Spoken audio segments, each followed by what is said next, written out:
আসসালামু আলাইকুম, বিসমিল্লাহির রহমানির রহিম। এই ফলের নাম অবশ্যই আপনারা হয়তো জানেন যে এই ফলটিকে কী নামে ডাকে।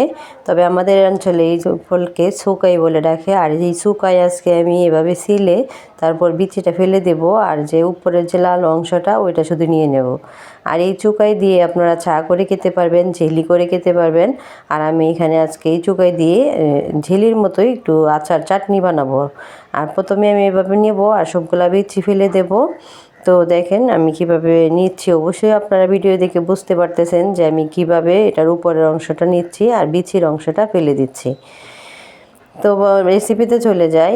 তো আমি একটি কড়াইয়ে চিনি দিয়ে দিলাম, আর চিনির মধ্যেই আমি এগুলো দিয়ে দিব, আর অল্প একটু মশলা দিয়ে দিলাম যেন একটু ঝাল ঝাল লাগে আর মিষ্টি মিষ্টি লাগে। তো চুকাইগুলো সবসময় পাওয়া যায় না, এই গ্রামের বাড়ি থেকে কিনে আনা হয়েছে এই চুকাই।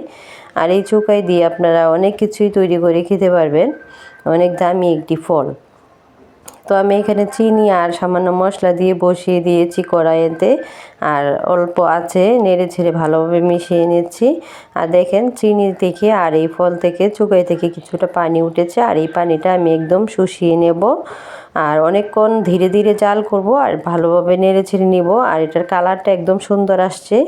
আর এটা দিয়ে যদি আপনারা ভাত খেতে চান তাও খেতে পারবেন, আপনার পাউরুটি দিয়ে ঝিলির মতো খেতে চাইলে ওই রকমও খেতে পারবেন। আবার এগুলো এমনি শুধু শুধু খেতে পারবেন চাটনির মতো, অনেক ভালো। আর এই রান্নাটা করে আমি বাজার থেকে কিছু বাজার এনেছি, আর ওইগুলোই আপনাদেরকে দেখাবো।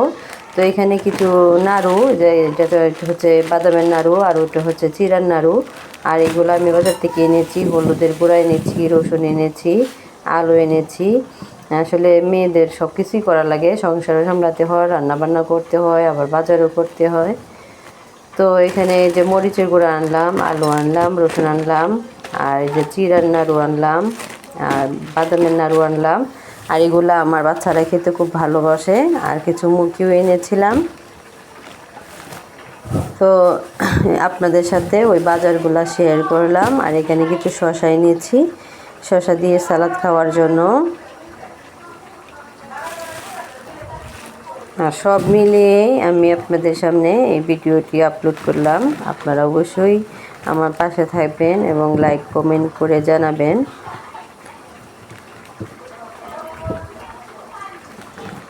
তো এখানে কত টাকার বাজার তা হয়তো আপনারা আন্দাজ করে বলতে পারবেন।